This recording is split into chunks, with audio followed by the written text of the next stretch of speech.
الله وبركاته.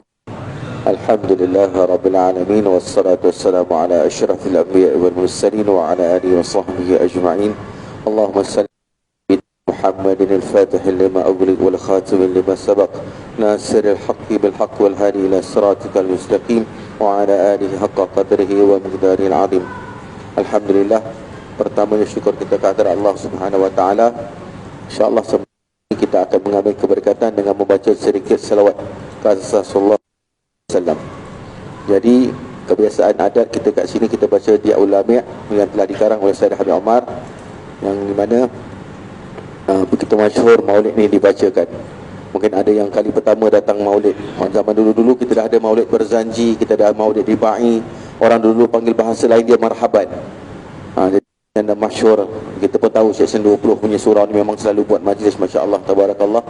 Jadi alhamdulillah kita nak ambil keberkatan dengan guru-guru kita yang ada di sini untuk berselawat ke atas Rasulullah sallallahu alaihi wasallam secara ijtimai, beramai-ramai.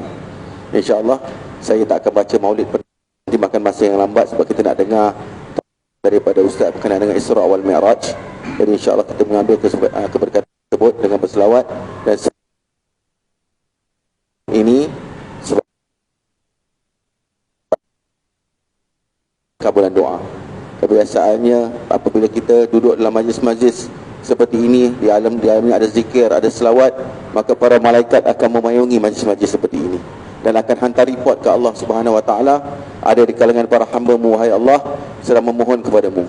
Dan Allah berkata, apa yang mereka minta kepadaku, mereka memohon keampunan darimu ya Allah. Adakah mereka dapat melihat aku? Mereka tidak boleh.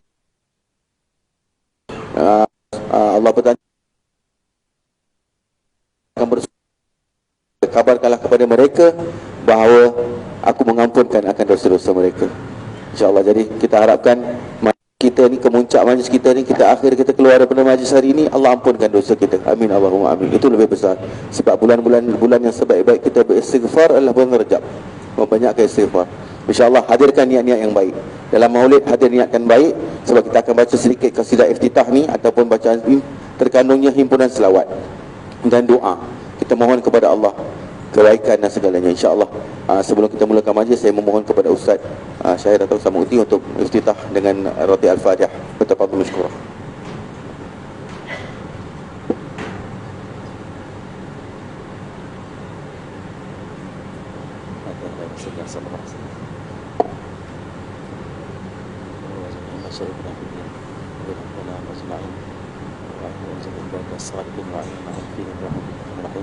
الفاتحة إلى حضرة النبي صلى الله عليه وسلم. فاتحة. أعوذ بالله من الشيطان الرجيم. بسم الله الرحمن الرحيم. الحمد لله رب العالمين الرحمن الرحيم مالك يوم الدين.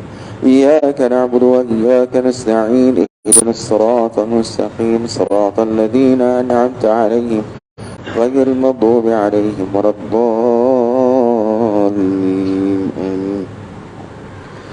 يا ربي صل على يا ربي صل عليه وسلم. يا ربي صل على محمد. يا ربي صل عليه وسلم. يا ربي صل على محمد حبيبك الشافع المشفع. يا ربي صل على محمد. يا ربي صل عليه. يا ربي صل على محمد على الورى رتبة وأرفع. يا ربي صل على محمد. يا ربي صل عليه وسلم. ربي صل على محمد أسمى البرايا جاها وأوسع. يا ربي صل على محمد. يا ربي صل عليه وسلم. يا ربي صل على محمد واسلك بنا ربي خير مهيا. يا ربي صل على محمد. يا ربي صل عليه وسلم. يا ربي صل على محمد فينا واشفي كل موجع.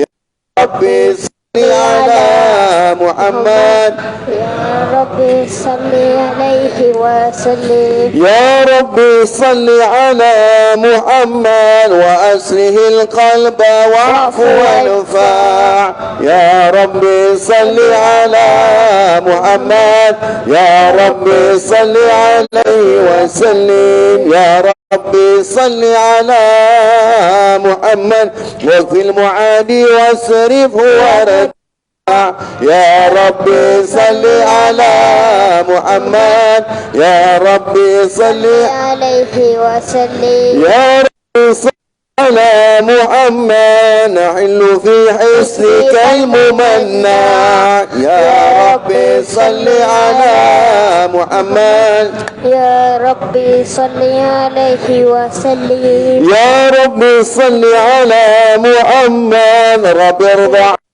رضاك أرفع يا ربي صل على محمد يا ربي صل عليه وسلم يا ربي صل على محمد واجعل لنا في الجنان مجمع يا ربي صل على محمد يا ربي صل عليه وسلم يا ربي صل على محمد رافق بنا خير خلقك اجمع صل على محمد يا ربي صل عليه وسلم يا ربي صل على محمد يا ربي صل عليه وسلم يا ربي صل على يا ربي صل عليه وسلم اللهم صل وسلم وبارك عليه وعلى آله صلى الله وسلم عليه. أعوذ بالله من الشيطان الرجيم بسم الله الرحمن الرحيم إنا فتحنا لك فتحا مبينا يغفر لك الله ما تقدم من ذنبك وما تأخر ويتم نعمته عليك صراطا مستقيما صلى الله وسلم وينصرك الله نصرا عزيزا لقد جاءكم رسول من أنفسكم عزيز عليه ما عنتم حريص عليكم بالمؤمنين رؤوف رحيم يا رحيم فإن تولوا فقل حسبي الله لا إله إلا هو عليه توكلت وهو رب العرش العظيم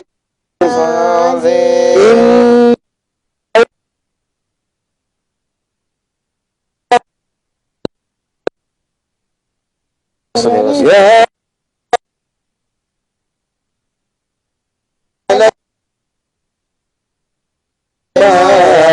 اللهم صل وبارك عليه وعلى آله. أدم الصلاة على الحبيب محمد اللهم صل وسلم وبارك. فقبولها حتما بغير تردد أعمالنا بين القبول وردها إلى الصلاة على الحبيب محمد صلى الله عليه وسلم. أدم الصلاة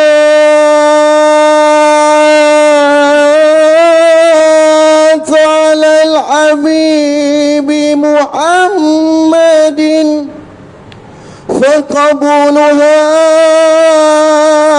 حتما بغير تردد اللهم صل وسلم. أعمالنا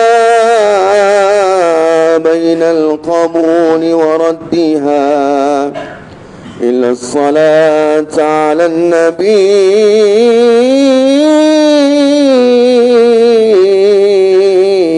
محمد اللهم صل وسلم. السلام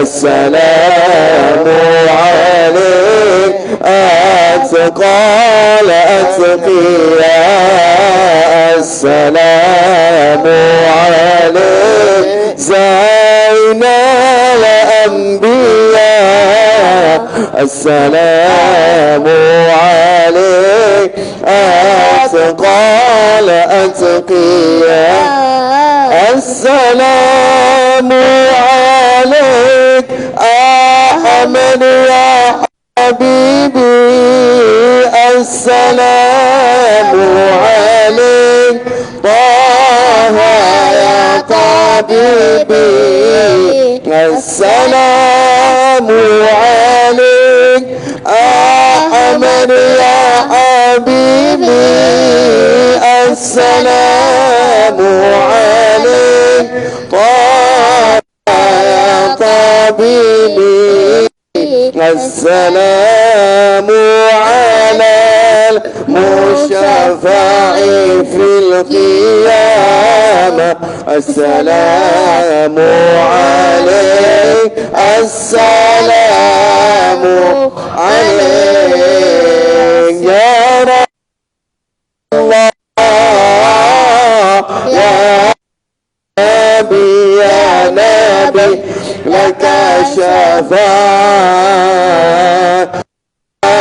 مثلا يا رب يا نبي يا نبي لك شفاعة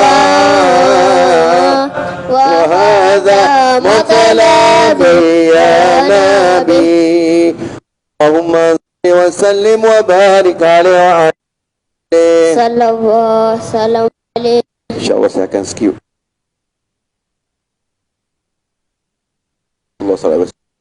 Allahumma salli alaihi ma dana al-waqtul murad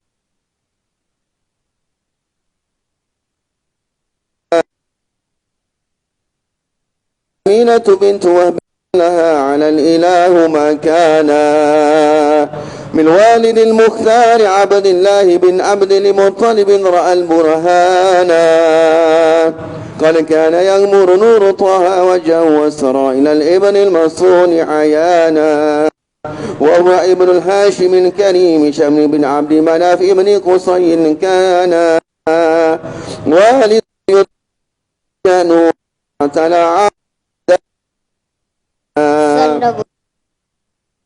المصطفى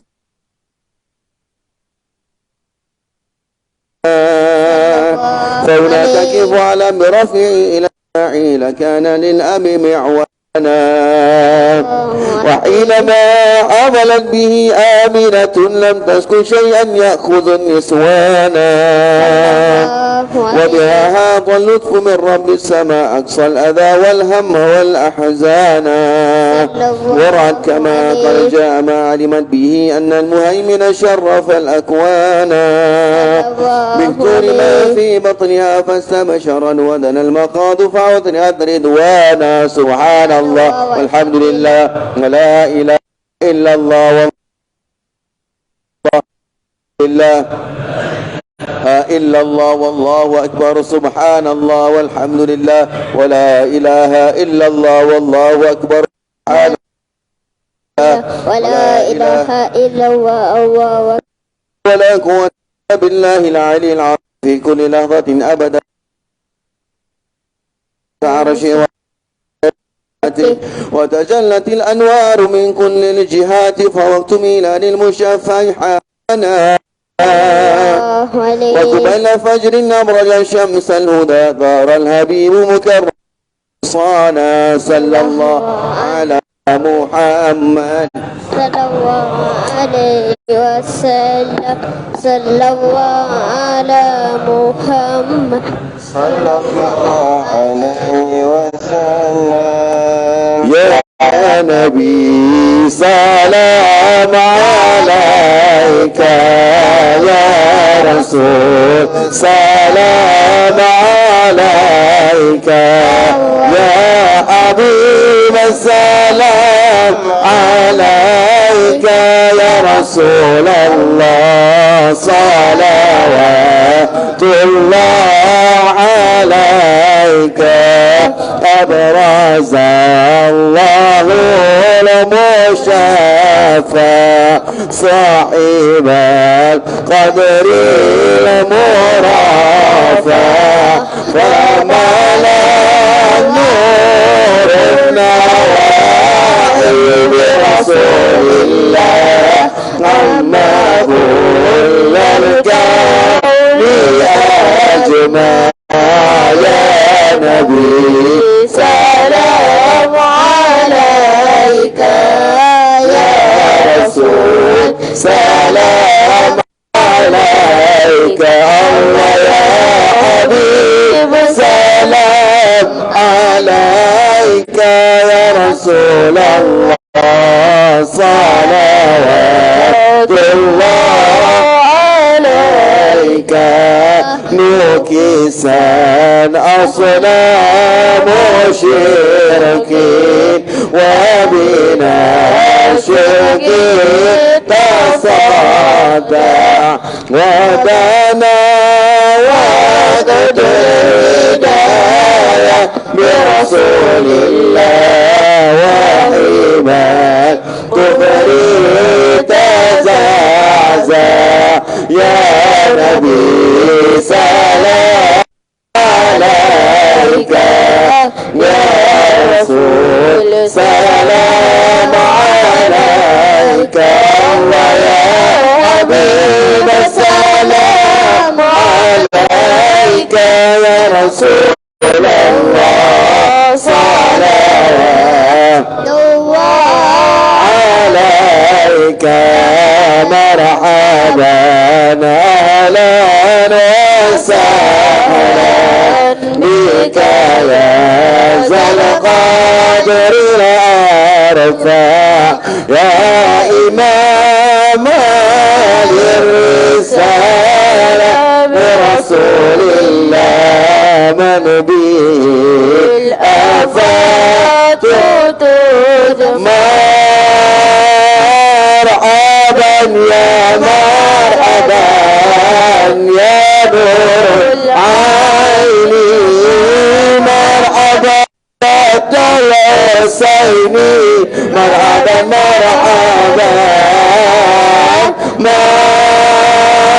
مرحبا يا مرحبا يا نور العين مرحبا جد الحسين مرحبا مرحبا أنت في عشر ملاذ لك كل الخلق تبذل دون الدهر أولي طلع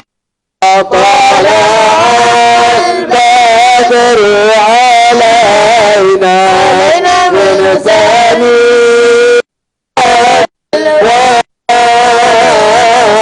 وجب الشكر علينا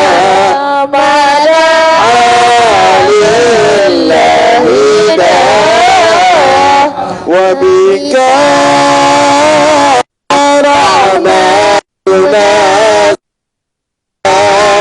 وإله العرش والسماء عظيم المن يا رب شملنا بالمصطفى جمال صلى الله على محمد مرحبا صلى الله عليه وسلم مرحبا صلى الله على محمد مرحبا صلى الله عليه وسلم مرحبا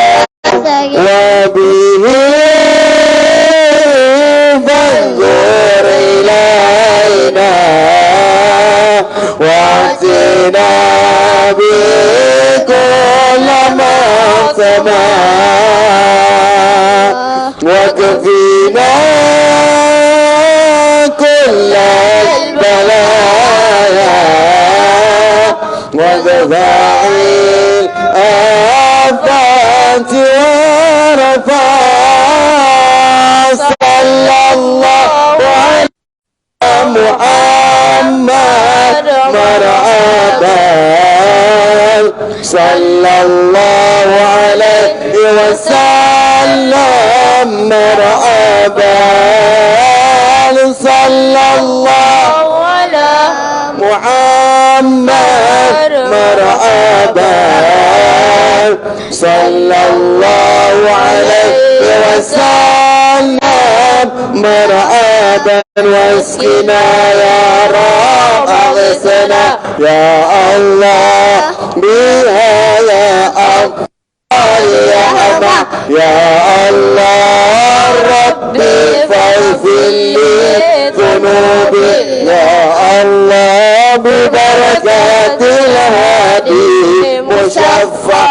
يا الله وختم العمر حسنا يا الله وحسن العقبى ومرجع يا الله ربي فاغفر لي ذنوبي يا الله بركات الهادي مشفع يا صلى الله على محمد صلى الله عليه وسلم صلى الله على محمد صلى الله عليه وسلم وصلاة الله تنشأ من له الحسن تجمع صلى الله على محمد صلى الله عليه وسلم أحمد القرآن والصحابة من سمع صلى الله على محمد صلى الله عليه وسلم صلى الله على محمد صلى الله عليه وسلم اللهم صل وسلم وبارك عليه وعلى آله صلى الله وسلم عليه.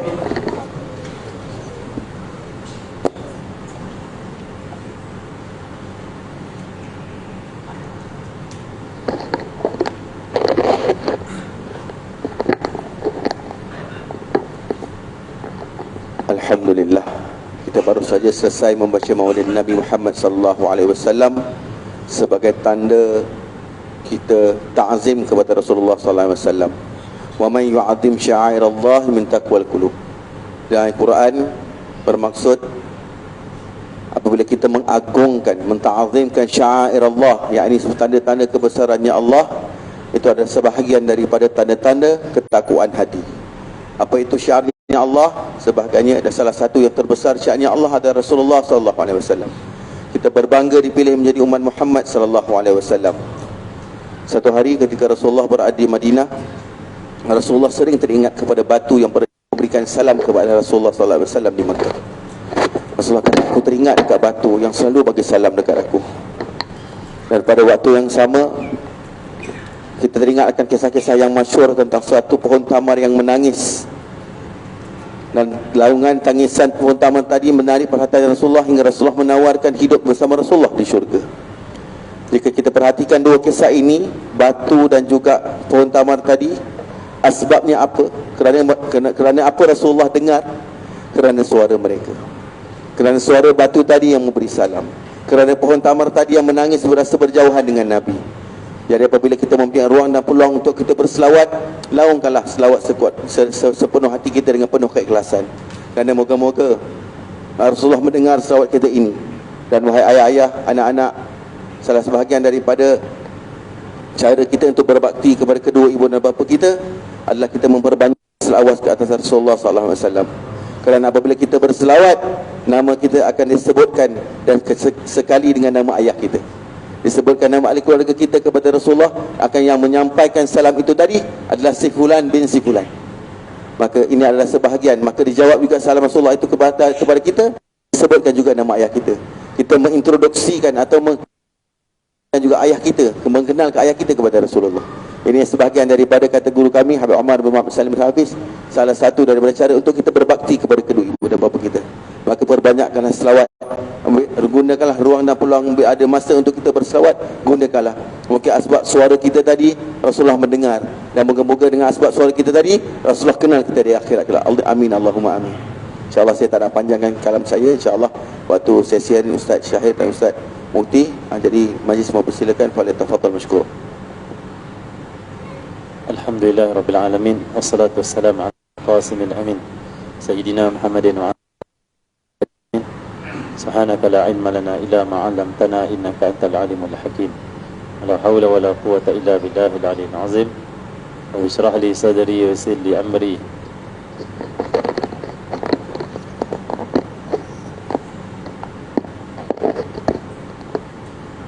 Wa hlul 'uqdatan min lisani yafqahu qawli. Sadid lisani wa hadi qalbi bihaqqi sayyidina Muhammadin sallallahu alaihi wasallam.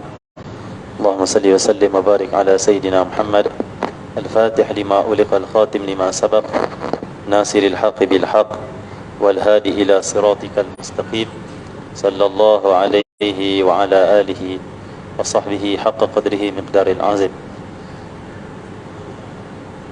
Muliakan Fadil Ustaz Syawal kita sebagai pengurusi dan pemimpin majlis bacaan selawat kita pada malam ini.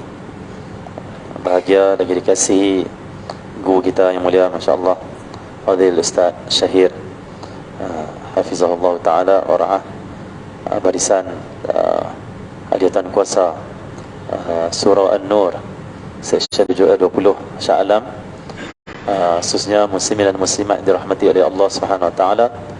Alhamdulillah, syukur pada Allah Subhanahu wa taala kita berkumpul dalam majlis berselawat ke atas Nabi Muhammad sallallahu alaihi wasallam. Sudah pastilah Allah akan menurunkan limpahan rahmatnya pada kita semua dengan asbab selawat.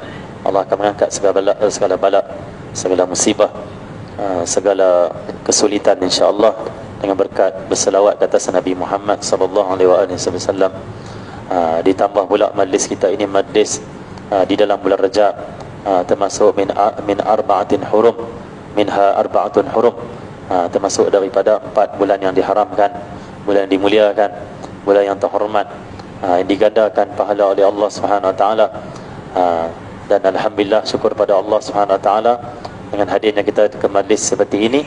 Allah Subhanahu wa taala akan beri anugerah yang besar pada kita semua di dunia juga di akhirat. Kita bicarakan juga bulan Rajab ini peristiwa yang agung dan besar, peristiwa Isra wal Mi'raj Nabi kita Muhammad sallallahu alaihi wasallam, yang tidak pernah berlaku kepada seorang nabi ataupun rasul seorang pun, tak pernah berlaku seorang pun kepada seorang pun rasul dan nabi, hanya berlaku pada Nabi Muhammad sallallahu alaihi wasallam.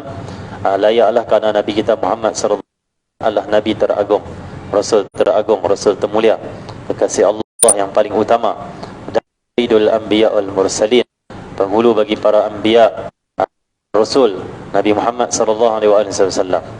Dengan peristiwa Isra wal Mi'raj ini adalah peristiwa yang paling besar dalam diri Nabi Muhammad sallallahu alaihi wasallam, sehingga ada sebahagian ulama mengatakan malam yang paling mulia, yang paling teristimewa untuk Nabi Muhammad sallallahu alaihi wasallam adalah malam Mi'raj Nabi Muhammad sallallahu alaihi wasallam, karena malam itu Allah Subhanahu wa taala linuriyahu min ayatina, karena pada malam itu Allah Subhanahu wa taala tunjukkan, lihatkan pada Nabi Muhammad sallallahu alaihi wasallam kebesaran Allah Subhanahu wa taala, dan yang pada malam itu adalah Nabi Muhammad sallallahu alaihi wasallam bertemu dengan Allah Subhanahu wa taala. Dan malam yang istimewa dan ialah malam yang istimewa untuk umat Nabi Muhammad sallallahu alaihi wasallam adalah malam kelahiran Nabi Muhammad sallallahu alaihi wasallam. Itu sebahagian mengatakan macam itu.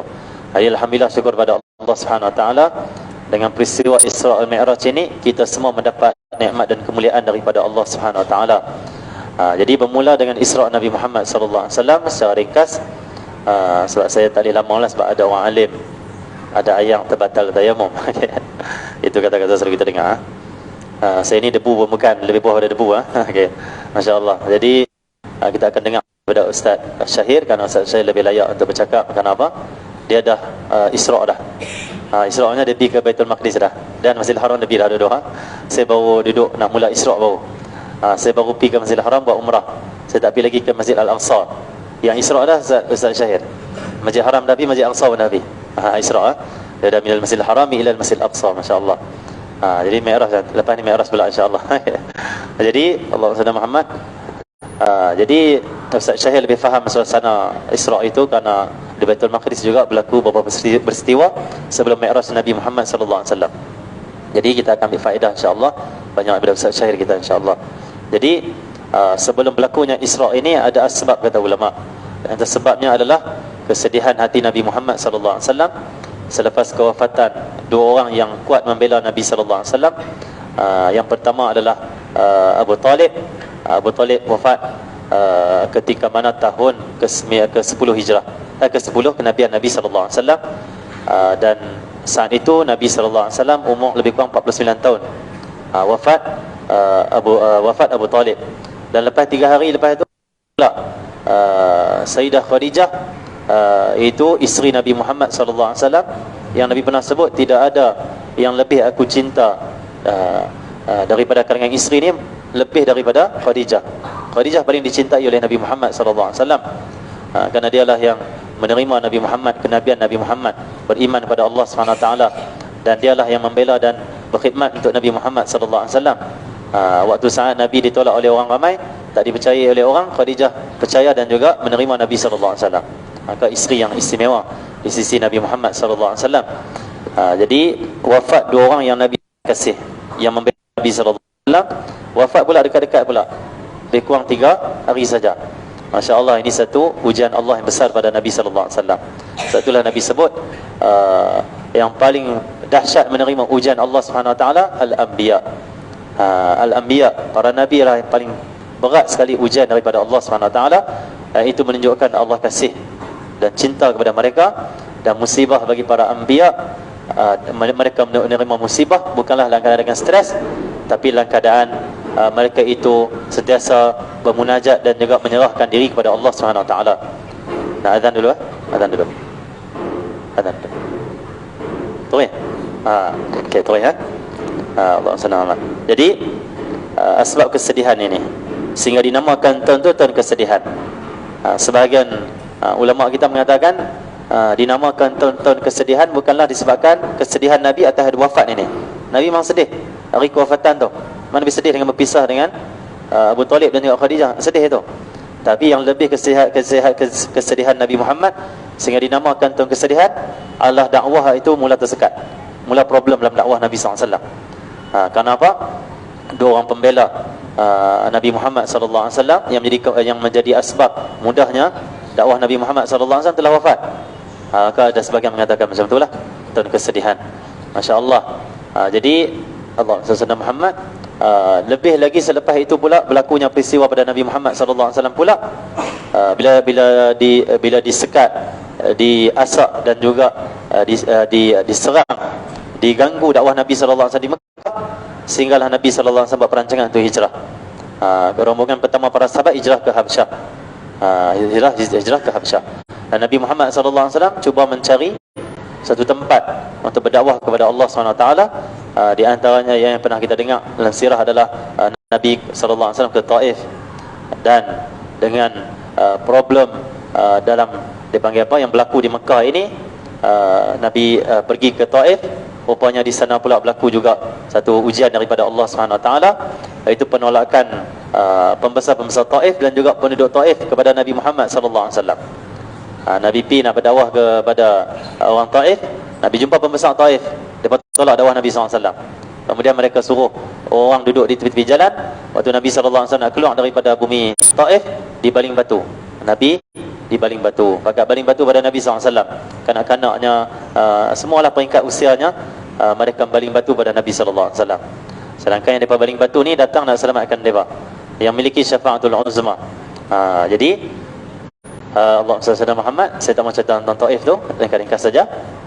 Kemudian Nabi sallallahu alaihi wasallam balik. Selepas itu, tak lama selepas itulah, beberapa bulan atau beberapa tahun selepas itu, dekat dengan peristiwa-peristiwa yang ujian Allah SWT ini, maka Allah nak tunjuk pada Nabi SAW bahawa Allah itu ada, akan membela Nabi SAW. Seperti Allah firman, alaihissallahu bikafin abdahu. Bukankah cukuplah Allah SWT bagi hamba itu Allah SWT. yang membelanya, yang menjaganya. Cukup Allah SWT. Jadi, dan Allah SWT juga berfirman, fa inna ma'al usri yusran. Berserta dengan susah itu mudah. Maksudnya susah dulu main, nanti akan mudah akan datang. Susah dulu, kemudian akan mudah. Maka susahnya dakwah Nabi Muhammad, problem yang berlaku di Mekah ini, dan juga di Taif pula, maka selepas itu Allah beri kemudahan dan juga anugerah pada Nabi Muhammad SAW. Iaitu Nabi SAW tengah tidur di rumah Ummu Hani pada satu malam. Ummu Hani ini berdekatan dengan Masjidil Haram, dekat saja, ada tak jauh dengan Kaabah. Waktu itulah datang Jibril, datang Mikail dan datang Israfil. Datang jemput Nabi SAW, bawa Nabi berdekatan dengan Telaga Zamzam. Dan kemudian Jibril lah yang bedah dada Nabi SAW. Bedah dada Nabi SAW daripada lubang tengkok ini sampailah ke perut sana, bawah perut sana, dekat perut. Maka bedah dada Nabi SAW, dan dikeluarkan jantung Nabi Muhammad, dicuci dengan air Zamzam. Dan jantung Nabi Muhammad itu diletak di atas satu macam talam lah, satu bekas daripada emas, dan dimasukkan dalam hati Nabi SAW jantung Nabi Muhammad, keimanan daripada Allah Subhanahu Wa Taala. Dan satu lagi apa? Sakinah lah.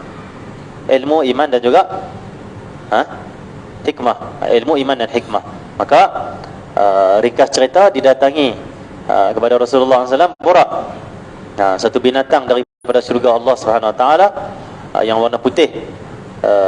Dan Burak juga ada sebahagian mengatakan Burak ini Allah SAW Muhammad, dia binatang syurga yang datang pada Nabi SAW, dan dia tak kenal Nabi SAW. Dia pernah dengar nama Nabi Muhammad. Dalam syurga itu penuh dengan nama Muhammad SAW, tapi dia tak kenal bagaimana rupa Muhammad SAW. Pelbagai syarahanlah di sini ulama-ulama kita. Bila Burak mai nak jadi tunggangan Nabi SAW, tapi Burak ni dia buat macam meliang, dia macam megak-megak, dia liang.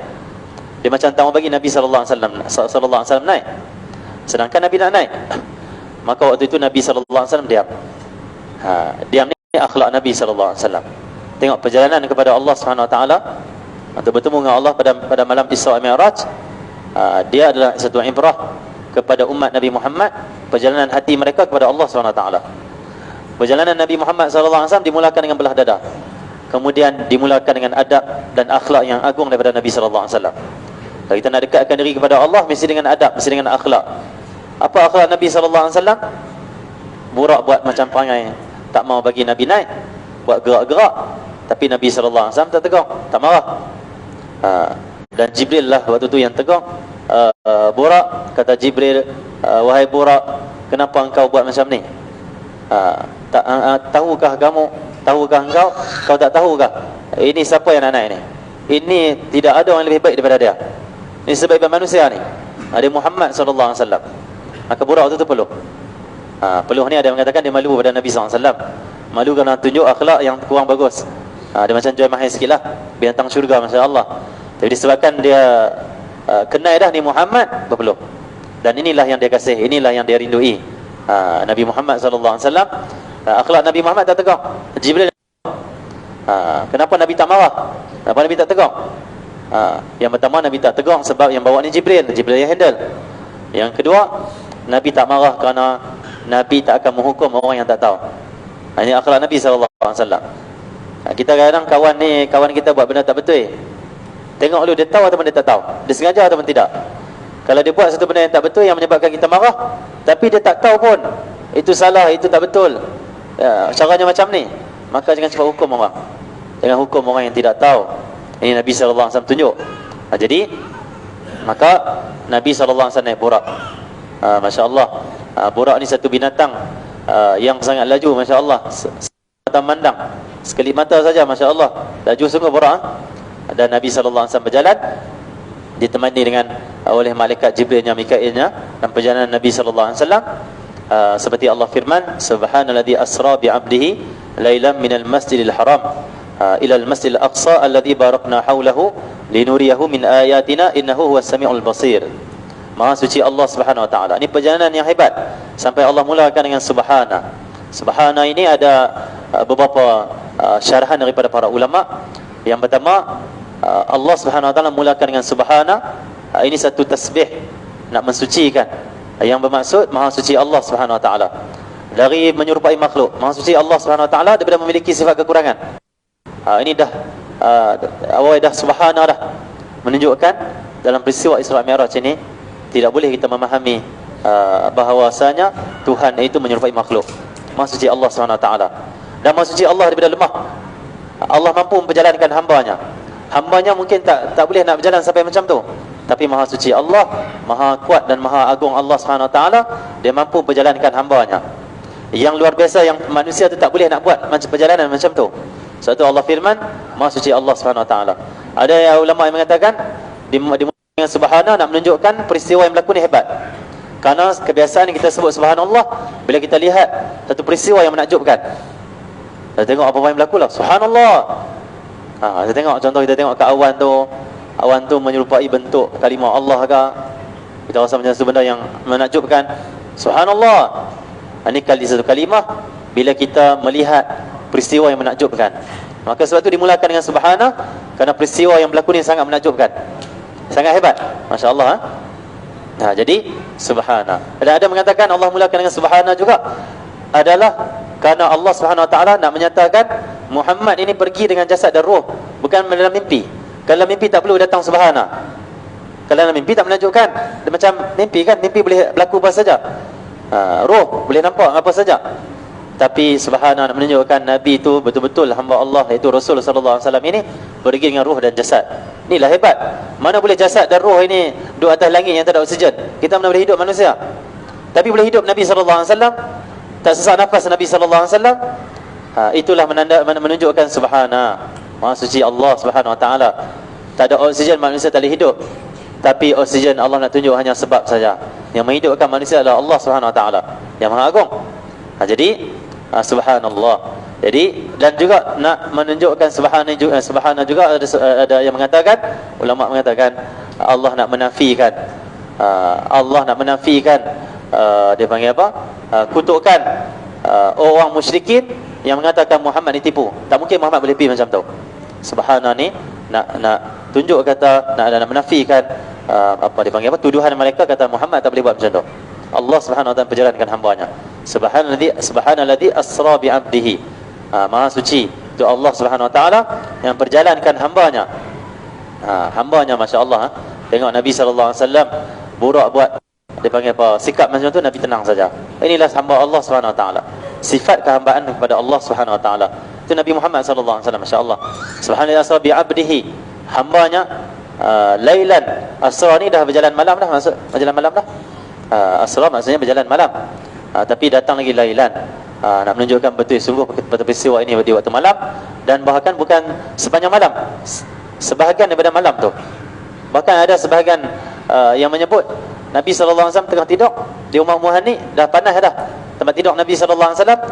Nabi pergi bedah dada, tangkup balik dada Nabi sallallahu alaihi wasallam, naik borak. Nabi berjalan, berhenti sana berhenti sini, naik langit. Nabi balik tempat tidur Nabi masih lagi panas. Berapa minit tu? Tak sampai 5 minit lah. Masya Allah, ada yang mengatakan itu. Masya Allah. Jadi inilah subhana. Kalau Nabi pergi sampai sebulan, tak main kalimah subhana tu. Subhanallah, Masya Allah, inilah hebat. Waktu itu seolah macam stop untuk Nabi Muhammad SAW. Masya Allah. Bahkan Nabi Muhammad bukan setakat berjalan dalam waktu yang luar biasa, Nabi berjalan dalam alam-alam yang luar biasa, Masya Allah. Masuk habis alam-alam, Masya Allah. Alam barzahnya, alam langitnya, alam malaikatnya, Masya Allah. Jadi yang berjalankan hamba-Nya Allah Subhanahu wa taala. Tujuan berjalankan ini untuk apa? Untuk Allah nak tunjuk kebesaran Allah Subhanahu wa taala. Linuriyahu min ayatina. Jadi Nabi jalan. Kebesaran Allah ni, burak ni dah termasuk kebesaran Allah Subhanahu wa taala. Berjalan, kemudian Nabi berhenti di beberapa tempat. Saya nak ambil satu dua saja. Di antaranya Nabi sallallahu alaihi wasallam tengah dengan borak tu tengah berjalan, tiba-tiba diperintahkan Rasulullah oleh Jibril, turun ya Rasulullah. Turun dan solatlah 2 rakaat di sini. Nabi solat. Habis solat, Nabi tanya, ni tempat apa ni? Kata malaikat Jibril, ya Rasulullah, inilah Yasrib ataupun Taibah. Inilah tempat yang kau akan hijrah di sini. Ini Taibah, tempat yang Nabi tengok banyak pohon kurma. Nabi solat 2 rakaat di situ.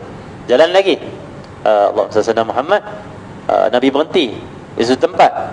Nabi diperintahkan solat, Nabi solat. Kemudian Nabi tanya, ni tempat apa ni? Inilah Bukit Tur Sina atau Tur Saina, tempat munajatnya Nabi Allah Musa AS. Jalan lagi, Berhenti ya Rasulullah, turun ya Rasulullah. Nabi turun semayang 2 rakaat. Nabi tanya, ni tempat apa ni? Ini Baitul Laham, ini tempat kelahiran Nabi Isa AS. Itu semua akan diuraikan oleh Ustaz Syahir. Ada pengalaman ke sana. Lepas tu lagi. Saya bagi tajuk saja, Ustaz Syahir yang akan syarah. Okey. Saya buat kitab, saya buat tajuk kitab. Syarahannya Ustaz. Ustaz ni.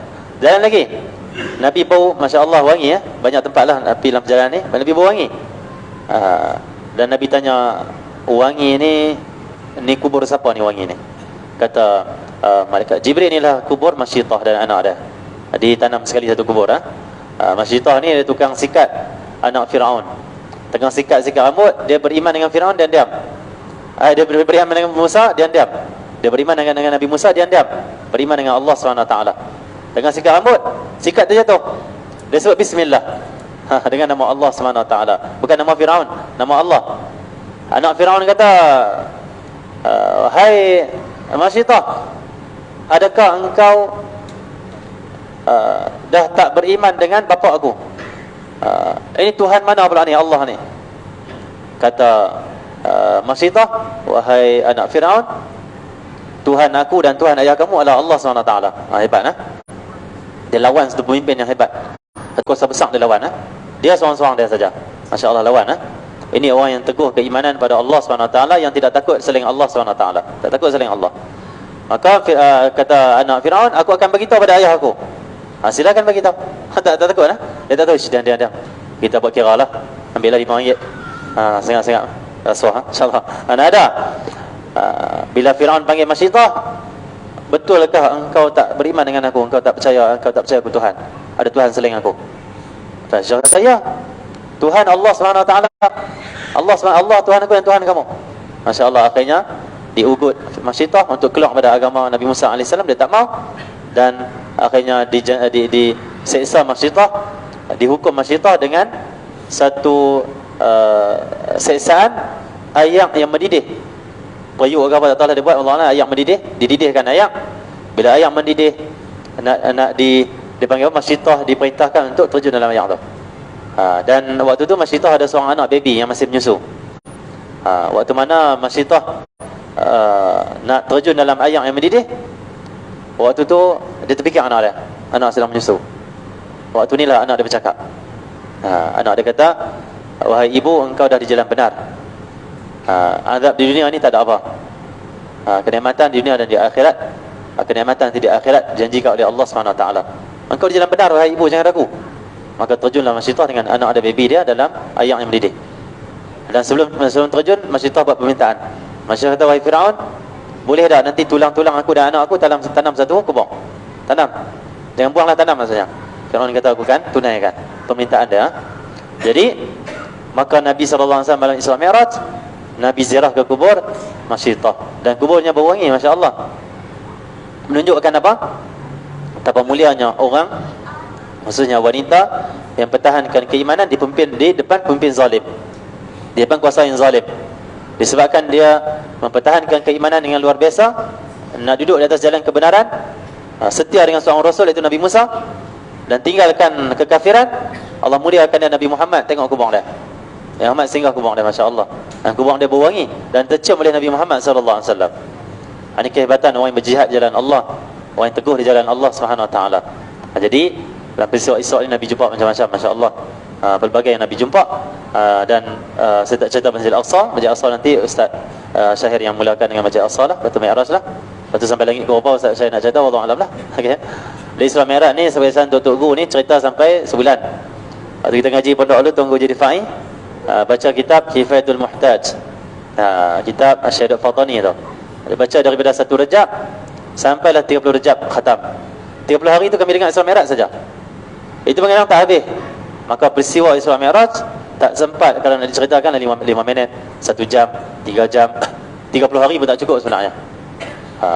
Kerana banyak sangat hikmah-hikmah, ibrah pengajaran yang terjadi dalam peristiwa Isra' Mi'raj, khususnya bagi orang yang nak dekatkan diri pada Allah SWT.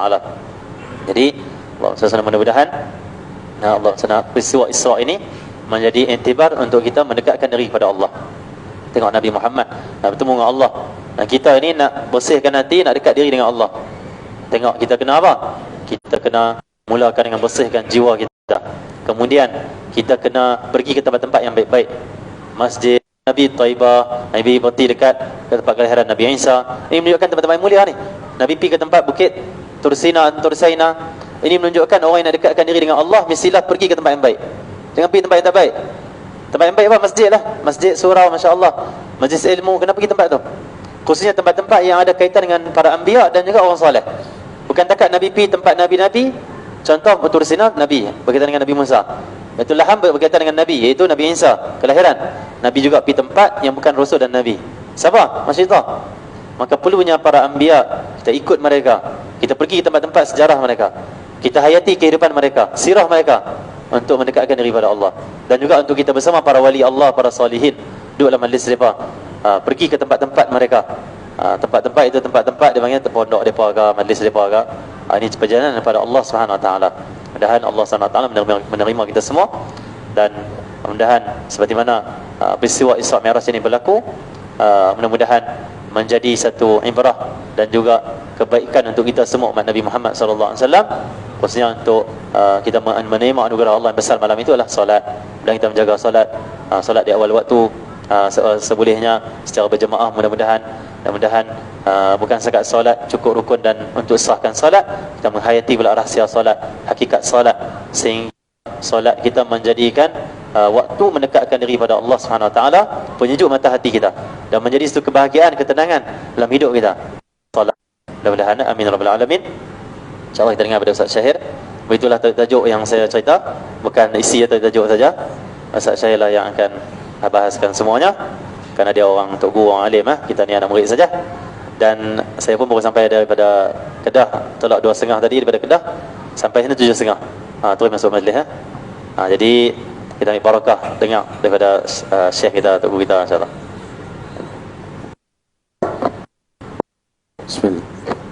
Bismillahirrahmanirrahim. InsyaAllah kita bagi Ustaz Syahid tadi nafas sikit. Kita selawat dulu untuk dia, insyaAllah. Allahumma salli wa sallim wa barik alaihi wa ala alihi. Salla alaika Allah ya adnani ya Mustafa ya Saf wa tarahmani. Alhamdulillahi الذي أعطاني هذا الغلام الطيب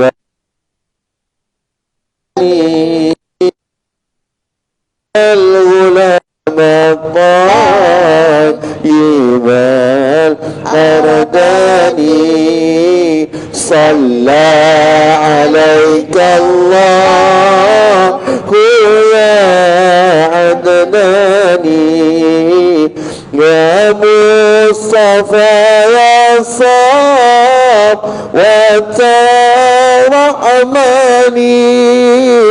الحمد لله الذي أعطاني هذا الغلام الطيب الأردني. هذا الغلام خيب الأردني. صلاة الله سلام الله على طه رسول الله. صلاة الله سلام الله على ياسين حبيب الله. صلاة الله سلام الله على ياسين حبيب الله. توسلنا ببسم الله وبالهادي رسول الله وكل مجاهد لله بآل البدر يا الله. وكل مجاهد لله بآل البدر يا الله.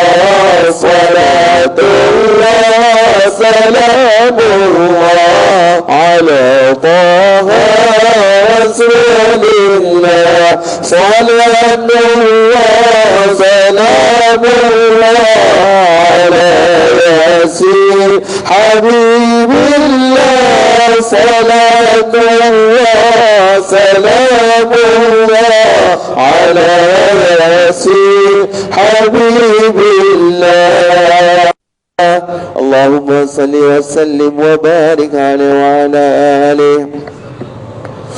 Sedikit saya nak bagi tahu, qasidah sallallahu alaihi Allah siapa sejarah dia. Orang-orang lama selalu qasidah dengan qasidah ni. Tak sejarah dia. Qasidah ini telah dikarang oleh Datuk Nabi Muhammad sallallahu alaihi wasallam. Telah dikarang oleh Sayyidina Abdul Muttalib, yang di mana nama beliau ni Abdul Muttalib, hamba yang memohon. Maka beliau tahu istimewanya Rasulullah. Beliau bawa Rasulullah dalam Kaabah dan baca qasidah tadi. Jadi atuk-atuk yang kat sini, bila ada cucu lahir nanti, bacalah qasidah tu, sallallahu alaihi Allah. Betullah qasidah yang dibaca oleh Datuk Nabi Muhammad sallallahu alaihi wasallam. InsyaAllah kita nak teruskan tausiah pada hari ini oleh Ustaz Syahir. Alhamdulillah. Astaghfirullahaladzim. Astaghfirullah. Bismillahirrahmanirrahim. Alhamdulillah Rabbil Alamin. Wassalatu wassalamu ala Rasulullah wa ala alihi wa sahbihi ajma'in. Allahumma salli ala Sayyidina Muhammad salatan tufattihu lana abwab ar-ridha wa taysir wa tughallighu biha anna abwab asy-syarri wa ta'sir. Anta rabbul maula wa ni'mal maula wa ni'mal nasir wa ala alihi wa sahbihi wa barik. Amma ba'd. Dimuliakan Ustaz Mu'tin, Ustaz Syawal. Moga-moga semuanya dan kesemua hadirin hadirat kesemuanya dirahmati dan juga diberkati oleh Allah Subhanahu wa taala. Sebentar tadi Fadil Ustaz Mu'ti kita telah ceritakan perjalanan Isra' baginda Nabi sallallahu alaihi wasallam sampailah ke Masjid Aqsa. Yang disebutkan Aqsa ni adalah masjid yang paling jauh. Aqsa maksudnya masjid yang paling jauh daripada Masjid Haram ketika tersebut. Minal Masjidil Haram ilal Masjidil Aqsa. Jadi sebab itulah akan Nabi melalui beberapa persinggahan sebelum sampai di Baitul Maqdis. Jadi insya-Allah kita akan sambung balik naik ke langit lah. Daripada Baitul Maqdis ni, hadirin dirahmati oleh Allah Subhanahu wa taala, Nabi datang daripada arah Mekah. Ni Mekah kan kiblat kita ni. Maka di sana Nabi tambat burak Nabi SAW. Maka tambat burak tersebut dibuatkan ijtihadnya oleh Sayyidina Umar bin Abdul Aziz. Maka sekarang ni dia Baitul Maqdis diletakkan nama tersebut Masjid Burak. Diletakkan gelang sebagai tanda ini bahawasanya Nabi SAW meletakkan, ikatkan burak Nabi SAW sebelum naik ke atas. Sebelah burak ini dia ada waling wall ataupun mabka, tempat orang Yahudi duduk hantuk kepala duduk munajat semayang cara mereka lah, kerana itu tempat yang paling suci.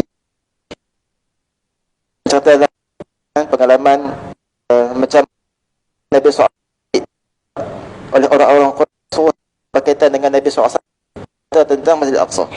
Hadirin sekalian, di sekeliling Masjid Al-Aqsa ni ada beberapa kubah yang dibina, kubah-kubah kecil.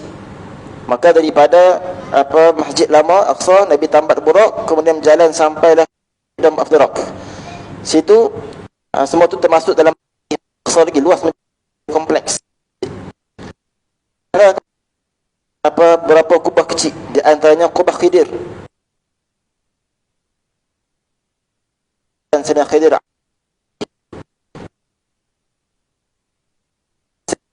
menyokong mereka bantu agama Allah Subhanahu wa taala, maka dibuatkan kubah tersebut. Dia ada Qubbatul Arwah. Qubbatul Arwah ni bukan masuk siapa masuk arwah ada. Arwah ni maksudnya apa? Ruh. Ruhul Amin, iaitu nak mengingatkan dalam peristiwa Isra baginda Nabi SAW ditemani oleh malaikat alaihi salam, nak menggambar kepada Allah Subhanahu wa taala bahaya syaitan kita yang Subhanahu wa taala dalam perjalanan Allah Subhanahu di sebelah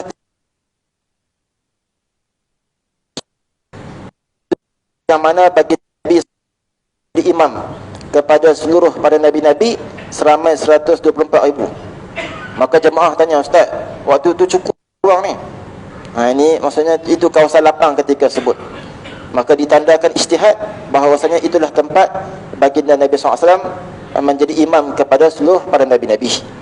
Maka ini kata guru kami Syekh Yusri Hafizahullah Subhanahu wa taala, ini menunjukkan bahawasanya para nabi-nabi yang lain menanti kedatangan Nabi kita sallallahu alaihi wasallam, dan ini mereka semuanya mengetahui kemuliaan Nabi kita Muhammad SAW, bahkan mereka janji Allah Subhanahu wa taala untuk nak membantu kita Muhammad sallallahu alaihi wasallam. Masuk dalam masjid tuan-tuan, di Masjid Aqsa ni dia ada 5 masjid sebenarnya. 3 masjid, 2 masjid atas tanah, 3 masjid bawah tanah. Besar, luas sungguh. Jadi dekat Masjid Aqsa ni Nabi akan bergerak daripada yang disebut sebagai Qubbatus Saqra, masjid yang bumbungnya berwarna kuning ataupun Dome of the Rock. Maka di situ tuan-tuan yang dirahmati oleh Allah Subhanahu wa taala, dalam masjid ni dia ada batu yang besar. Maka batu tersebut ada tempat yang Nabi SAW pijak. Kemudian hasil daripada ijtihad Sayyidina Umar bin Abdul Aziz, dikeluarkan tempat yang Nabi pijak tersebut, dikeluarkan sehingga ditebukkan lubang batu tadi tu, dikeluarkan. Kemudian batu yang dipijak tersebut dibuatkan mimbar. Kita boleh selut tangan dalam tu, Masya Allah wangi sampai sekarang. Jadi batu, kalau kita tengok orang mengatakan batu ni nak terbang nak ikut Nabi SAW, dia sebenarnya batu ni dia macam membentuk satu gua, batu dia besar. Jadi pada asalnya para ahli sufi ni, mereka dapat tahu ini batu yang Nabi pijak, mereka masuk ke dalam gua ni zikir. Masuk zikir. Ijtihad yang Nabi pijak dikeluarkan. Jadi sebenarnya batu ni terapung. Batu ni dia macam gua, kita boleh masuk bawah tadi tu. Jadi kalaulah yang nak ikut Nabi ni bukan batu besar tu saja, banyak lagi batu kecil-kecil, pokok-pokok, semua nak terbang selingan. Maka cerita berkaitan dengan batu terapung tersebut tidak betul lah. Jadi sekarang insya-Allah kita mula naik. Bila naik kena turun lagi. Tak turun lagi kacau. Nabi yang tangga yang dihiasi dengan perhiasan-perhiasan yang luar biasa, daripada emasnya, peraknya, dan sangat indah dipandang. Itu kalau kita hanya baca, menunjukkan keindahan. Hakikat yang sebenar hanya Nabi kita Muhammad SAW saja yang melihat peristiwa tersebut. Jadi kita akan cerita setiap langit-langit ni Nabi akan naik pada 7 langit. Kemudian naik kepada Sidratul Muntaha yang ke-8, naik ke peringkat yang ke-9 namanya Mustawa. Manakala peringkat yang pertama pada langit dengan Nabi, bila bertemu dengan Nabi Allah Adam alaihi salam, yang mana Nabi Adam ini diperlihatkan tentang Nabi Adam alaihi salam. Ada di kalangan roh-roh ini yang thayyibah, roh yang baik. Maka malaikat mengatakan bahawasanya roh-roh yang baik ini di kalangan orang beriman, mereka berada pada darjat yang tinggi. Ada roh mereka yang busuk, yang teruk, maka mereka akan berada pada asfalin, berada di bawah, bahkan tak boleh naik atas lagi bersama dengan orang-orang yang beriman. Tentunya yang dirahmati oleh Allah SWT. Maka dalam kitab guru saya ni, Syekh Dr. Rifa'an Fauzi, membawakan apa hikmah dipertemukan dengan Nabi-Nabi pada setiap langit ni. Kenapa tak Nabi yang lain? Kenapa bertemu dengan beberapa orang Nabi sahaja? Maka disebutkan yang pertama, hadirin dirahmati oleh Allah Subhanahu wa taala, langit yang pertama ini bertemu dengan Nabi Adam alaihi salam. Nabi Adam alaihi salam duduk dalam syurga Allah Subhanahu wa taala. Kemudian Allah Subhanahu wa taala uji, sehingga kedua-dua mereka pasangan suami isteri termakan buah yang dilarang oleh Allah Subhanahu wa taala, lalu diusir. Allah taala keluarkan Subhanahu wa taala. Perkara ini juga akan berlaku Nabi kita Muhammad sallallahu alaihi wasallam. Yang mana ketika mana Nabi SAW berada di Mekah, di boikot, kemudian di pulau, macam-macam lagi, sehingga Nabi SAW ni diusir keluar daripada Mekah. Ketika mana hendak keluar daripada Mekah, Nabi SAW kata kepada Sayyidatina Aisyah radhiyallahu ta'ala anha, kalaulah bukan kerana kaummu yang mengusir aku daripada ini, nescaya aku tidak akan keluar daripada bumi Mekah. Maka ketika mana nak perjalanan kepada hijrah menuju ke kota Madinah, Nabi pusing ke belakang. Sebab Nabi nak teringat, masih lagi teringat kepada tempat kelahiran Nabi kita Muhammad sallallahu alaihi wasallam. Ini hikmah yang pertama, kenapa langit pertama bertemu dengan Nabi Adam alaihissalam sebagai isyarat bahawasanya Nabi juga akan terima ujian yang sama seperti Nabi Adam, iaitu dikeluarkan daripada syurga. Nabi juga dikeluarkan daripada diusir daripada bumi Makkah Al-Mukarramah. Pada lagi yang kedua, Nabi SAW bertemu dengan sepupu, iaitu Nabi Isa alaihissalam dan juga Nabi Yahya alaihissalam. Mereka berdua ni apa ujian mereka? Dua-dua orang Nabi, orang Yahudi tak puas hati. Sehingga kan Nabi Isa alaihissalam, orang Yahudi tipu mereka. Orang Yahudi ni hampir nak membunuh Nabi Isa alaihissalam. Lalu Allah Subhanahu wa taala angkat Nabi Isa alaihissalam berada di langit yang kedua. Jadi itu juga yang akan berlaku kepada Nabi kita Muhammad SAW. Nabi kita hampir nak dibunuh ketika mana tahun 4 Hijrah. Bani Nadir ni jemput Nabi SAW pergi ke perkampungan mereka. Nabi dalam keadaan mereka rasa pura, seronok layan Nabi, seronok dengan kedatangan Nabi, padahal mereka dah bila lalu kawasan rumah mereka tu, mereka akan tolak batu yang besar, maka hati maka begitulah Nabi SAW juga hampir kena bunuh, seperti mana Nabi Isa alaihissalam hampir kena bunuh dengan orang-orang Yahudi. Manakala Nabi Yahya alaihissalam telah dibunuh oleh orang-orang Yahudi, maka itu juga akan berlaku kepada Nabi kita Muhammad SAW ketika di Khaybar tahun 7 Hijrah. Nabi kena makan daging yang beracun yang telah disediakan oleh perempuan Yahudi, yang mana sakit tersebut kena sampai awak keting Nabi ni, sampailah bawa kepada kewafatan Nabi kita Muhammad SAW. Maka perkara yang sama berlaku pada Nabi Isa pada Nabi. Kecuali pada langit yang kedua ni Allah Subhanahu wa taala jadikan 2 orang Nabi. Kenapa tuan-tuan? Nanti Nabi Isa alaihissalam akan turun. Ketika mana di Baitul Maqdis tadi tu, Nabi Ibrahim, Nabi Musa, Nabi Isa, mereka ni tuan-tuan, sesama mereka ni bincang. Nabi Ibrahim, Nabi Isa, Nabi Musa, tiga-tiga Nabi ni bincang tentang kiamat. Nabi Ibrahim kata, aku tahu tentang ilmu tersebut. Nabi Musa pun mengatakan, aku pun tidak tahu. Tapi Nabi Isa mengatakan, aku pun tidak tahu. Tapi aku dikhabarkan bahawasanya nanti bila mana Dajjal turun, akulah yang akan turun membunuh Dajjal tersebut. Setelah mana Dajjal selesai, aku membunuh, maka kemudian datanglah peristiwa Ya'juj Ma'juj.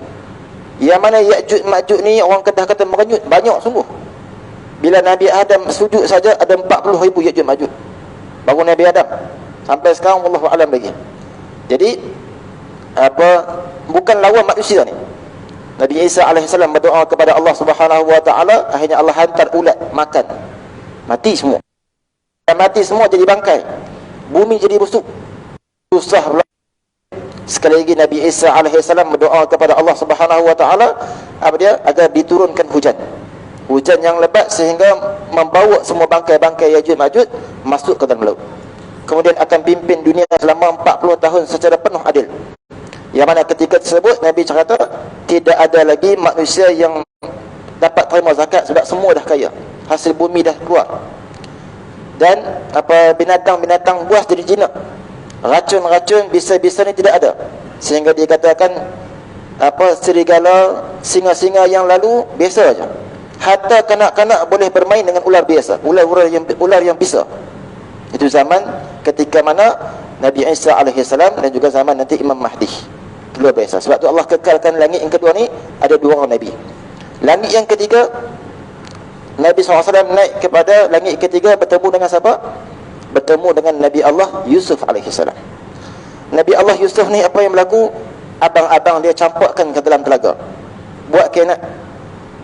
Tapi bila mana Nabi Allah Yusuf alaihissalam jadi menteri, abang-abang dia rasa serba salah, takut mereka ni dihukum oleh Nabi Yusuf alaihissalam. Kata Nabi Allah Yusuf, la tathriba alaikumul yawm, hari ini kamu tidak akan dikenakan apa-apa hukuman. Maka begitulah, di antaranya sebelum Abbas ni masih dalam pakcik Nabi Abbas. Maka dalam riwayat beliau juga terlibat dalam peperangan Badar.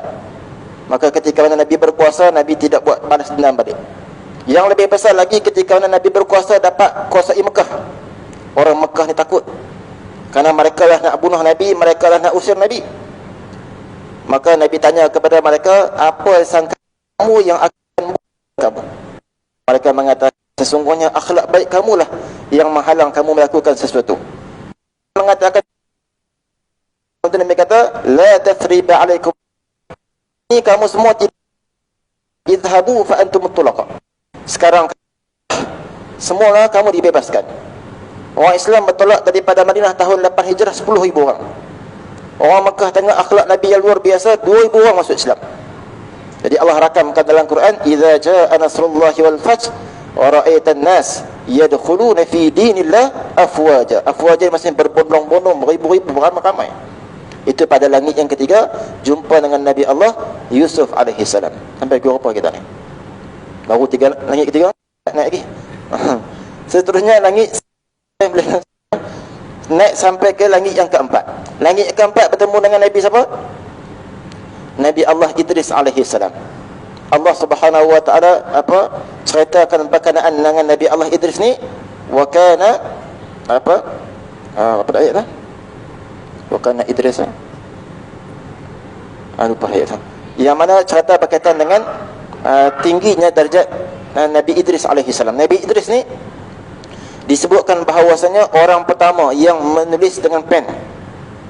Maka ketika mana berlakunya gencatan senjata tahun 6 Hijrah, Nabi kita Muhammad SAW buat apa? Ambil peluang tersebut, tulis surat, hantar kepada raja-raja Bahrain, Raja Kaisar, Heraklius, aslim taslam, kamu masuk Islam. Sehingga kan surat-surat Nabi tersebut digeruni oleh raja-raja. Maka begitulah yang berlaku kepada Nabi Allah Idris alaihi salam. Allah Subhanahu wa taala angkat kedudukan Nabi Allah Idris alaihi salam. Begitulah Allah Subhanahu wa taala angkat kedudukan Nabi kita Muhammad sallallahu alaihi wasallam, sehingga seluruh dunia ni tunduk kepada Nabi kita alaihi wasallam.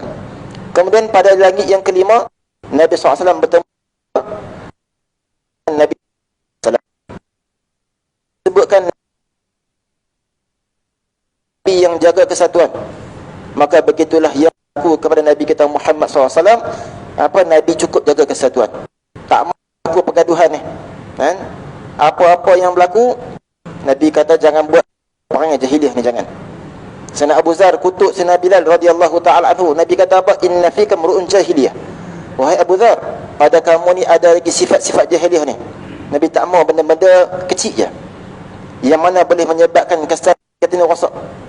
Maka begitulah Nabi Harun AS jaga kesatuan. Ketika Nabi Musa AS pergi bermunajat selama 40 hari, Nabi Harun AS yang jaga kesatuan tersebut. Itulah sifat Nabi kita Muhammad SAW yang menjaga kesatuan.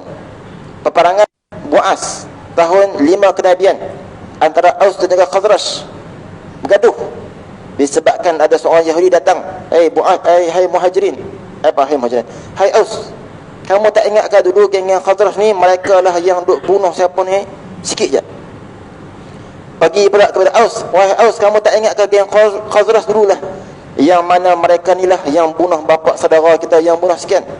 Tiba-tiba Aus Khazraj ni bangun nak bertumbuk balik bergaduh. Kita ni sampai kepada Nabi SAW, cepat-cepat pergi sampai riwayat Nabi ni jatuh. Ada riwayat Nabi SAW amat kesatuannya. Langit yang ke-6, Nabi SAW bertemu dengan Nabi Allah Musa AS.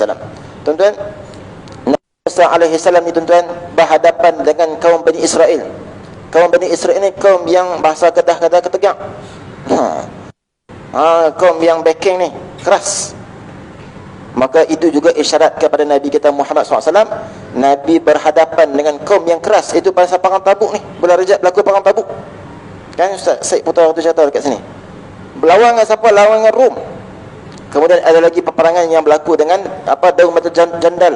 Semua ni bangsa-bangsa yang badan besar, geng-geng kepala besar ni semua ni. Maka Nabi SAW dapat hadapi dengan tenang. Musuh rasa takut, seperti mana mereka rasa kepada Nabi Musa AS. Begitulah musuh yang besar-besar ni semuanya rasa takut kepada Nabi sallallahu alaihi wasallam. Baik, pada naik langit yang ketujuh tuan-tuan yang dirahmati oleh Allah Subhanahu wa taala, bertemu dengan Nabi Allah Ibrahim alaihi salam. Nabi Allah Ibrahim alaihi salam, bila ketika sebut Nabi tengok dalam keadaan beliau bersandar, dalam keadaan belakangnya menghadap ke arah Baitul Ma'mur. Baitul Ma'mur ini ialah berada bertentangan dengan Kaabah. Kaabah pula setiap hari akan ada 70,000 malaikat tawaf di Kaabah. Kemudian akan naik ke Baitul Ma'mur, tak akan turun dah sampai bila-bila. Sehari 70,000 para malaikat. Maka di sini hadirin dirahmati oleh Allah Subhanahu wa taala, hikmahnya apa dia? Hikmahnya Nabi Allah Ibrahim yang membina Kaabah.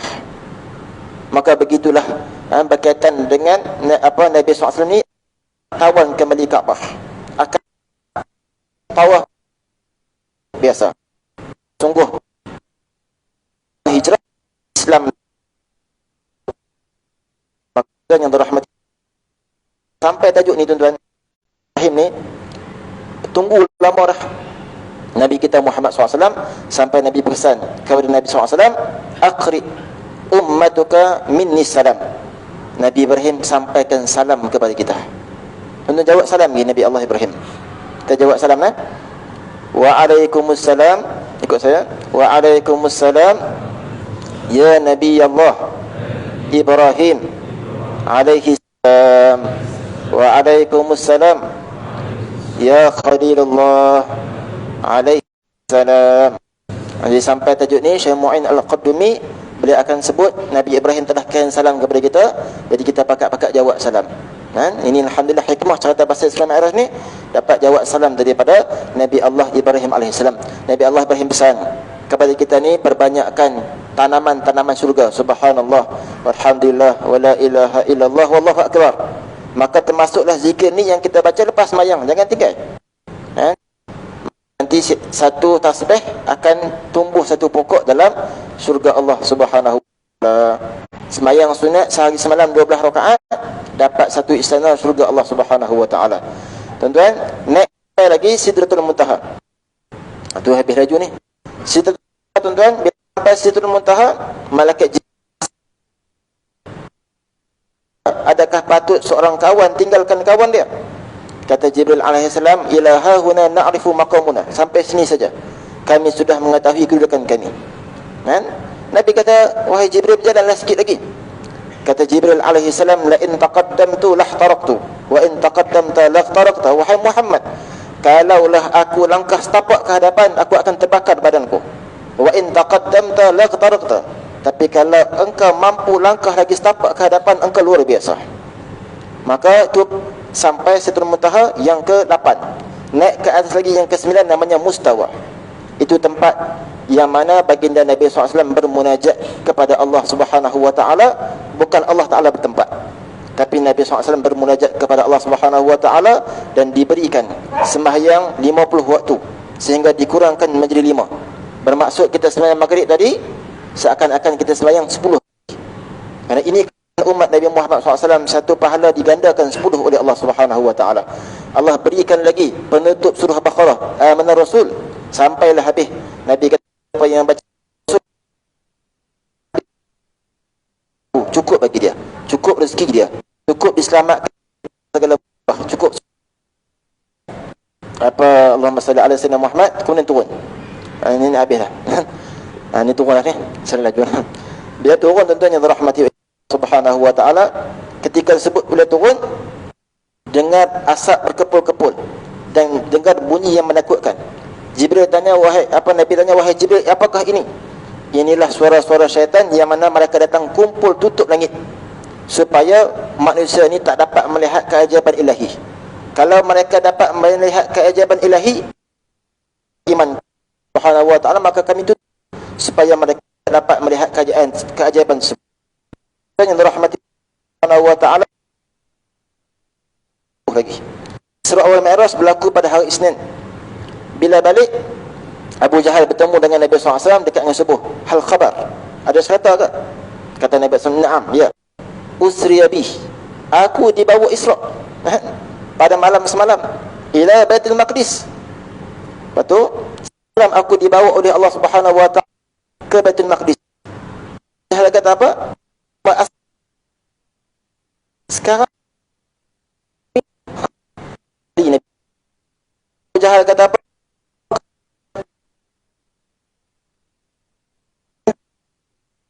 Kamu kita silakan. Tuan-tuan yang dirahmati oleh Allah Subhanahu wa taala, masalah Nabi dicabar. Kata Mut'im bin Adi, kami pergi ke sana Baitul Maqdis naik unta sebulan. Kamu mendakwa pergi sehari, pergi sekejap lah, tak sampai, balik sebelum subuh lah.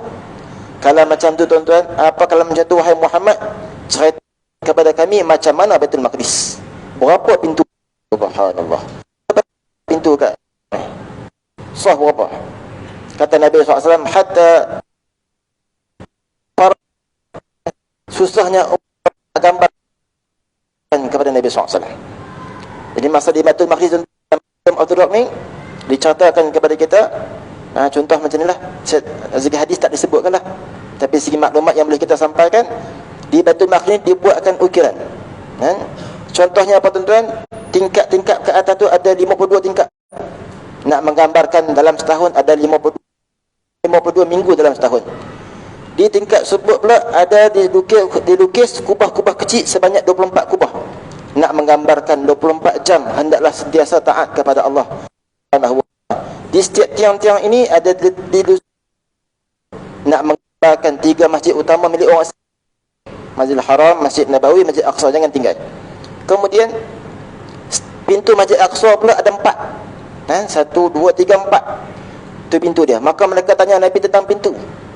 Pintu ni tuan-tuan, dalam langkah pintu kita akan jumpa 2 tiang bawah lampu, 3 tiang gelap sikit. Nak menggambarkan 2 tiang ni bawah lampu semayang waktu cerah, Zuhur dan Asar. Belakang sikit waktu gelap semayang subuh, maghrib, isyak. Kemudian setiap corak belah ni berlainan, nak menggambarkan nikmat-nikmat dalam syurga ni luar biasa, takkan putus punya. Kemudian titik-titik, setiap tengah-tengah corak tu ada 99 titik, nak menggambarkan 99 nama Allah Subhanahu wa taala. Jadi tuan-tuan boleh bayanglah Nabi cerita sebiji-sebiji macam tu. Maka sebab itulah tuan-tuan, Isra' wal Mi'raj ni yang mana satu mukjizat, yang mana satu anugerah Allah Taala. Kata guru kami yang mulia Syekh Muhammad Ibrahim Al-Ma'as Al-Kattani dan juga Habib Abdullah Al-Habsyi, Mi'raj merupakan anugerah Allah Taala. Tapi ia bukannya mukjizat. Karena tidak ada riwayat yang kita dengar, wahai Muhammad, kalau betul engkau Nabi, naik langit. Tak ada riwayat. Tapi dalam bumi ni Isra' ada cabar. Bukti dia pada mereka cabar satu-satu. Nabi cakap, wahai Muhammad, mereka cabar lagi. Kalaulah kamu dah pergi Baitul Maqdis, kami ada kumpulan kami yang pergi berniaga ke Syam. Sekarang dalam perjalanan balik, kamu jumpa tak? Kata Nabi SAW, aku jumpa. Yang pertama, mereka ni unta berwarna merah, ada kantung, mereka bawa kantung warna hitam, kantung warna putih. Dan ketika mana aku nak pergi, unta sebut terkejut, kemudian lari sampai kakinya patah. Kemudian aku jumpa pula unta yang kedua. Unta yang kedua ni berwarna kelabu, bawa beg, kantungnya berwarna merah. Nabi cerita sebiji-sebiji. Tapi unta mereka ni hilang. Dan ketika mana aku sampai di Mekah, ada dekat Tanaim satu lagi kumpulan daripada Tanaim nak menuju ke Mekah. Tuan-tuan yang dirahmati oleh Allah Subhanahu wa taala, mereka tanya apa? Kalau macam tu, cerita kepada kami ni, bila unta ni yang patah, yang hilang ni akan sampai dekat sini? Subhanallah. Punya cabar Nabi tu. Dah Nabi cerita dah, percaya dah tu, betul unta daripada tu hilang. Tanya lagi, kalau macam tu, unta ni bila akan sampai dekat sini? Mereka pun tahu. Kalau Nabi sebut jadi sungguh maksudnya. Kata Nabi SAW, yang pada hari itu 3 hari lepas peristiwa Mi'raj, sebelum matahari terbenam. Maka ketika mana matahari nak terbenam ni, dekat kat senja tu pakat kumpul orang ramai. Mana Muhammad dah kelentong lah kita ni. Ketika sebut berlaku mukjizat. Seperti mana Nabi Allah Yusha' bin Nun tahan matahari dalam peperangan bersama dengan Nabi Allah Musa AS. Beliau berganti tahan matahari. Allahumma habisha. Allah wahai matahari, engkau adalah hamba Allah Ta'ala, aku juga hamba Allah Ta'ala. Allahumma hafiz syamsa. Ya Allah, tahanlah matahari. Maka Nabi SAW juga berdoa kepada Allah Ta'ala macam tu, ya Allah, tahanlah matahari sekejap. Maka datanglah rombongan sebelum terbenamnya matahari. Mereka kata apa tuan? saharna Muhammad, kita telah disihir oleh Muhammad. Selesai cerita. Orang besi badan dawai, cakap pun tak dengar mereka ni. Andai cabar Nabi saja. Maka peristiwa Isra' Mi'raj ni dia menguji iman. Yang dengar ni tambah iman. Sahabat-sahabat ketika peristiwa tukaran arah kiblat tak percaya. Macam mana semayang kita 17 bulan di Baitul Maqdis, kufur. Kiblat. Begitu peristiwa Isra'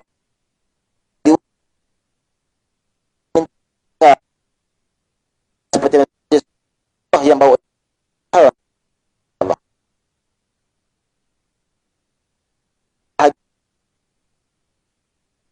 Peristiwa yang Nabi jumpa dekat bumi tak cerita lagi. 9 yang peristiwa yang Nabi jumpa kat langit belum lagi cerita. Sekadar itu dahululah yang dapat kita sampaikan. Yang baik datang daripada Allah Subhanahu wa taala, yang lemah kurang daripada saya sendiri. Hakikatnya yang mendengar ni lebih banyak mengetahui daripada yang bercakap, khususnya lah sebagai tazkir kita. Minta maaf banyak-banyak terlewat emosi. Ni rekod ni. Semalam main futsal surah An-Nur Anjur, hari ni lewat pun alhamdulillah berkaitan dengan Nabi SAW. Alhamdulillah. Terima kasih banyak-banyak surah An-Nur atas penganjuran, atas jemputan. Mudah-mudahan Nabi bangga dengan apa. Amin ya rabbal alamin. Dan Allah redha dengan apa yang kita dengar dan apa yang kita bincangkan. Aku qauli hadza wa astaghfirullahaladzim. Assalamualaikum warahmatullahi taala wabarakatuh. Alhamdulillah. Sekali-sekali lewat tak bosan. Alhamdulillah. Syukur Allah SWT. Kita ucap terima kasih banyak kepada tiga-tiga orang Ustaz, kepada Ustaz Syahir, Ustaz atas pimpinan majlis malam ini dan juga tausiah berkenaan dengan Isra' Mi'raj yang disampaikan. Mudah-mudahan lagi cinta kepada Nabi, kepada Rasulullah sallallahu alaihi wasallam, dan ucap terima kasih kepada semua yang dapat hadir pada malam ni. InsyaAllah selepas isyak nanti kita ada sedikit jawadah untuk tuan-tuan pada malam ini. Sekian, wabillahi taufiq wal hidayah. Wassalamualaikum warahmatullahi wabarakatuh.